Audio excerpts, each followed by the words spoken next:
What if the story of humanity, we have been told, is only half the truth?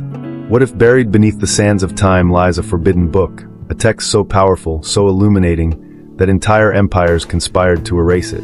This is the Book of Enoch, a scripture hidden in shadows, dismissed as myth, yet whispered about by mystics, priests, and secret orders for centuries. Within its pages are not just prophecies, but cosmic maps, instructions to realms beyond the stars, accounts of beings who descended from heaven, and rituals that shaped the destiny of civilizations. Imagine this, long before the Bible was ever assembled, before the church codified its doctrines, Enoch walked with the gods. He was shown the machinery of creation itself, the movements of the sun, the paths of the moon, the secrets of the watchers who crossed the boundary between divine and human.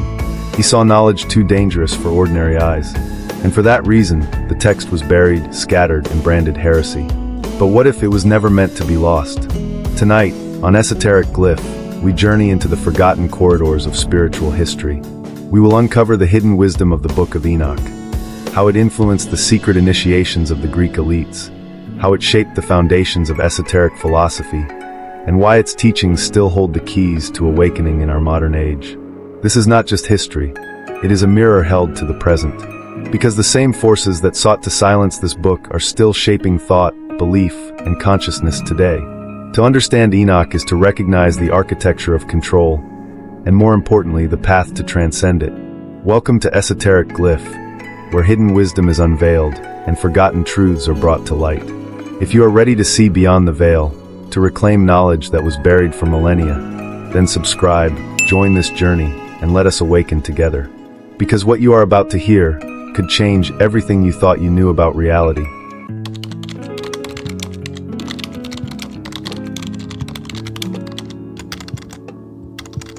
To understand why the Book of Enoch was buried, we must step back into an age when the boundaries between heaven and earth were far thinner than we imagine today. Enoch, the great-grandfather of Noah, is said to have walked with God and was not, for God took him. But what does this truly mean? In ancient traditions, this phrase is not a euphemism for death. It is a testimony of ascension. Enoch was transported into realms beyond the mortal plane and entrusted with secrets that even angels dared to withhold. The text attributed to him, known today as the Book of Enoch, was once revered among early Jewish sects and even quoted in the New Testament itself. Yet, centuries later, it was banned, labeled heretical, and cast out of the biblical canon. Why? Because its revelations were too dangerous. They spoke of heavenly beings called the Watchers, who descended to earth, imparted forbidden knowledge, and mingled with humanity. They taught metallurgy, enchantments, astrology, skills that could either elevate or enslave a civilization. To the guardians of religious orthodoxy, this was knowledge too volatile, too unrestrained. But to those who sought deeper initiation, it was gold. Here lies the bridge to the Greek mystery traditions. The secret initiations of Eleusis, Orphic rites, and Pythagorean brotherhoods all carried echoes of these forbidden truths. Greek elites did not simply study philosophy, they underwent transformation. Through ritual, symbolic death, and ecstatic visions, they sought to pierce the veil of ordinary perception. Many scholars now argue that texts like the Book of Enoch provided a hidden foundation, a manual of cosmic order, numerology, and angelic hierarchies, that found its way into the Mediterranean through whispers and translations. Why does this matter? Because what the Greeks discovered in their sacred chambers is exactly what Enoch described, the mechanics of the cosmos. The idea that the universe was not random, but a living architecture, a symphony of numbers, symbols, and divine forces. To pass through initiation was to realign the soul with this hidden order, to reclaim the spark of divinity buried within flesh. But the most profound revelation of Enoch was not astronomy nor prophecy. It was the warning. He wrote that civilizations who misuse divine knowledge, who turn it into tools of domination rather than liberation, will collapse under their own corruption. It was a message as much for the present as for the past. The suppression of the Book of Enoch was not simply censorship. It was strategy. By erasing the memory of the Watchers and the cosmic order they revealed, elites could monopolize the gateways to truth. Instead of initiation, they offered dogma. Instead of transformation, obedience. And humanity became estranged from its own inner divinity. The Book of Enoch, then, is more than a lost text. It is a testimony to the cycles of knowledge and forgetting, revelation and suppression. A thread connecting Hebrew mysticism, Greek initiation, and the esoteric traditions that followed. Its survival, through Ethiopian churches, fragments at Qumran, and hidden manuscripts, is itself a miracle, a whisper from antiquity refusing to be silenced. The question is, why now? Why is this knowledge resurfacing in our time, when collective consciousness is once again at a crossroads?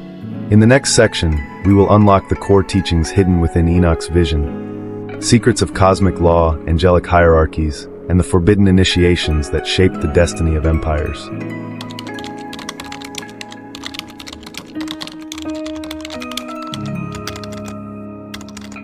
The Book of Enoch is not a simple narrative. It is a map, a guide into the unseen structures of the universe, what ancient mystics called the cosmic order. And within this map, Enoch reveals a truth that modern civilization still struggles to accept, that humanity is not alone and never has been. At the heart of the text are the Watchers, a group of angelic beings who descended from the heavens to interact with humanity. But unlike the benevolent guardians of later tradition, these Watchers crossed a forbidden boundary. They bestowed knowledge that humans were not yet prepared to wield. Metallurgy, enchantments, astronomy, the crafting of weapons, all gifts of power, but also of peril. From this transgression came the birth of the Nephilim, hybrid beings of immense strength, whose existence disrupted the natural order of creation. Now pause here for a moment. Why would this story be so dangerous? Why would entire councils seek to erase it? Because hidden in the tale is an uncomfortable reflection. Civilization itself has always been shaped by forbidden knowledge.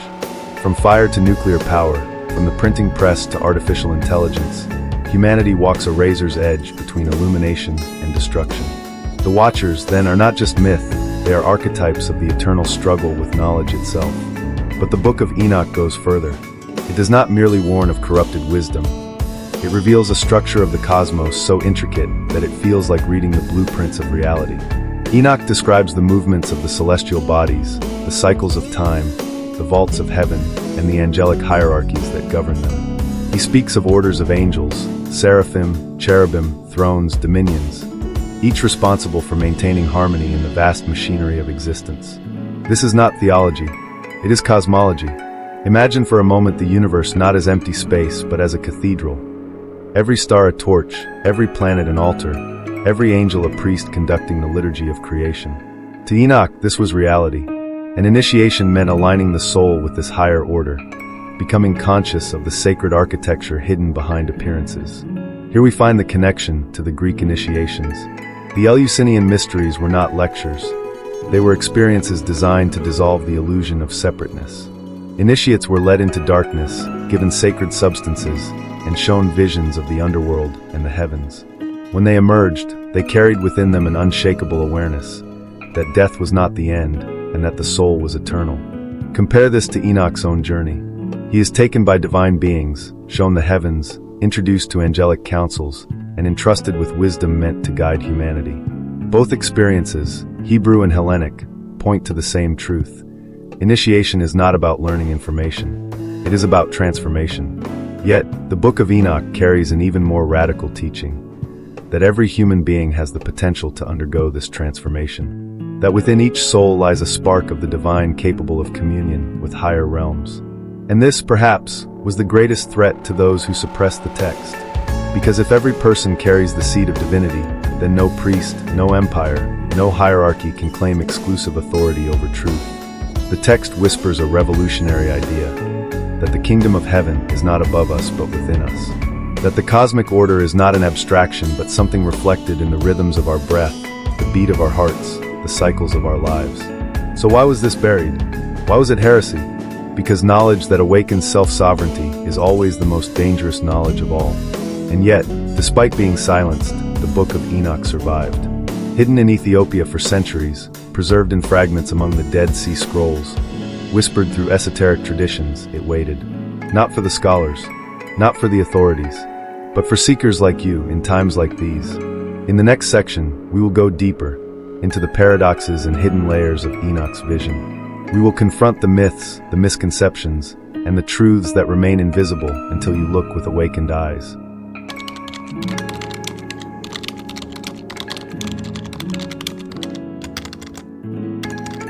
The Book of Enoch is often dismissed as superstition, relic of ancient imagination. But beneath the archaic language lies something more, a coded philosophy of the human condition.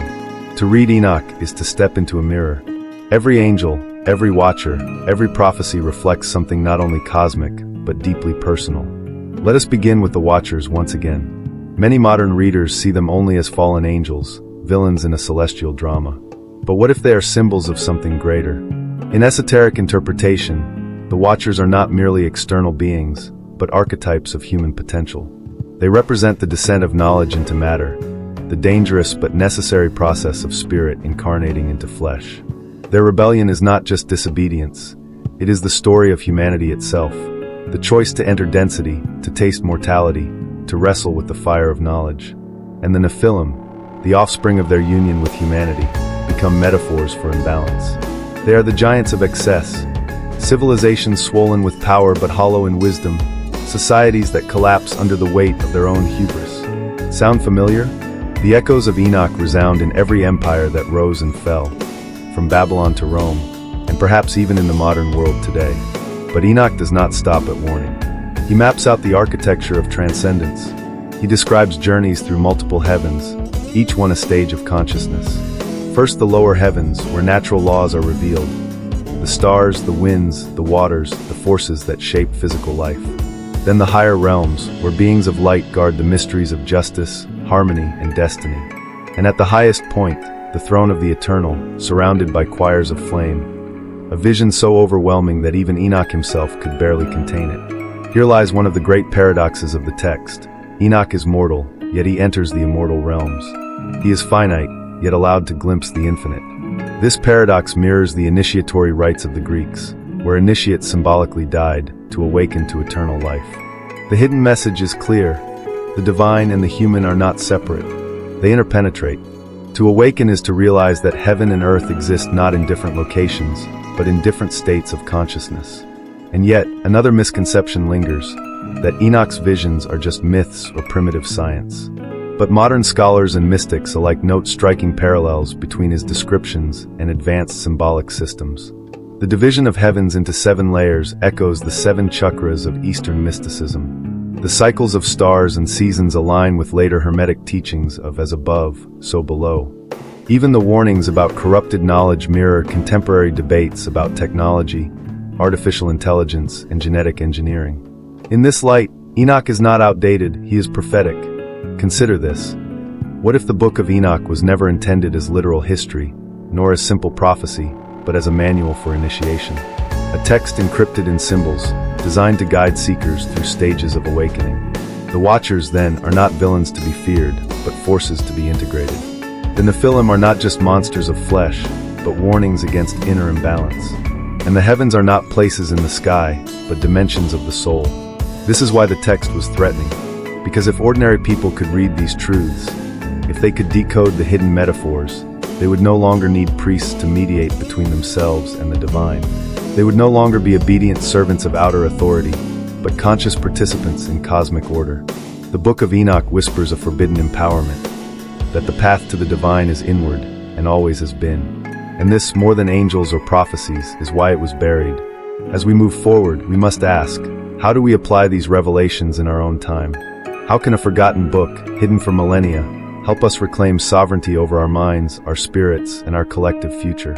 In the next section, we will bring the wisdom of Enoch into the present, practical applications, exercises, and insights that can help you awaken from the machinery of control and align once again with the living cosmos.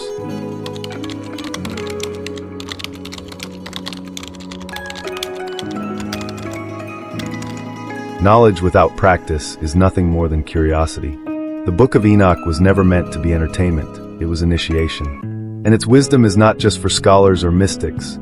It is a living current that can still transform the consciousness of anyone who dares to engage with it. So how do we bring this ancient text into our modern lives?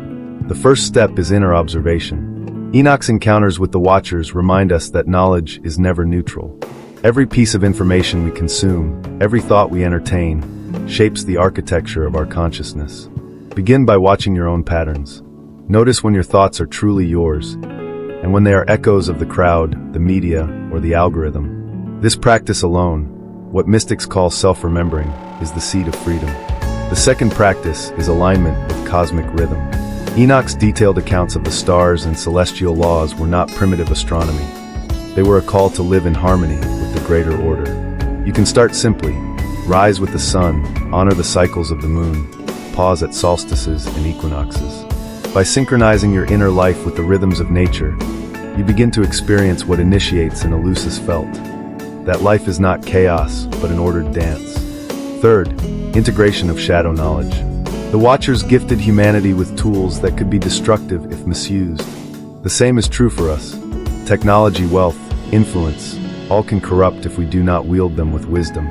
To practice Enoch's teaching is to take responsibility for your power. Ask yourself, am I using my gifts to elevate or to dominate? To liberate or to enslave myself and others? This is the inner alchemy of discernment. Another practical key is ritualized reflection. In Enoch's journey, he was shown visions of multiple heavens, layers of consciousness. You can mirror this by creating spaces in your daily life where you deliberately step out of the ordinary. Light a candle, breathe deeply, meditate, journal. In these small rituals, you remind your psyche that you are more than mechanical habit, that you are a soul in dialogue with the cosmos. For those ready to go deeper, consider the practice of sacred naming. In the Book of Enoch, the angels are identified by names, symbols of their essence and function. Modern seekers can revive this by assigning names to forces within themselves. The part of you that creates, the part that sabotages, the part that longs for transcendence. By naming, you recognize. By recognizing, you reclaim power over what was unconscious. And finally, the most important application, remember the spark. Enoch's journey teaches that divinity is not distant. The eternal throne he witnessed exists not just in the heavens, but within the human heart. To live Enoch's wisdom is to treat every moment as sacred, every encounter as initiation, every breath as participation in the divine liturgy of existence. These are not abstract ideals, they are daily choices. When you pause before reacting, when you honor the rhythms of nature, when you choose wisdom over impulse, you are living the Book of Enoch. You are stepping onto the same path that the Greek initiates walked, that mystics across ages preserved, and that has been waiting for you to rediscover. The great danger of the modern world is not ignorance, it is forgetfulness. We have forgotten who we are. We have forgotten the cosmic order. And yet, as the text whispers across time, the spark remains. The question is, will you fan it into flame? In the final section, we will weave everything together. A closing reflection on Enoch's cosmic vision, and a challenge to awaken the hidden spark within you.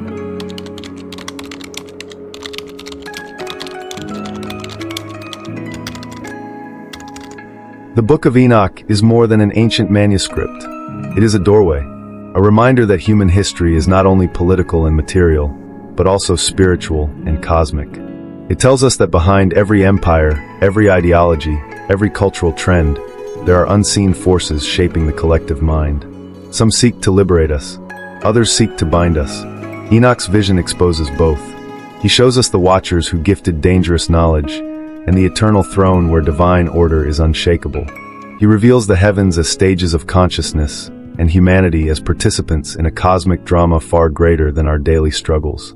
But above all, he offers a challenge to awaken, to refuse to remain mechanical, to reclaim the spark of divinity within ourselves before it is buried under the machinery of control. This is why the book was hidden, because if you understand it, not as myth but as initiation, you become dangerous to every system built on forgetfulness. You begin to see through illusions. You begin to question, and in that questioning lies freedom. The teachings of Enoch are not entertainment. They are a call to inner work, to observe your mind, to live in rhythm with the cosmos, to wield your gifts with wisdom, and to remember, always, that you are more than flesh and bone. You are a soul walking between earth and heaven. And now the choice is yours. You can close this video and return to the mechanical hum of the collective mind. Or you can let the spark within you ignite. You can step onto the path of initiation, just as seekers have for millennia, and claim the knowledge that was buried but never destroyed. This is Esoteric Glyph. If you felt the resonance of this message, if something in you stirred, do not ignore it. Subscribe, share this journey, and let us awaken together. Because the secrets buried in the Book of Enoch are not just history, they are destiny.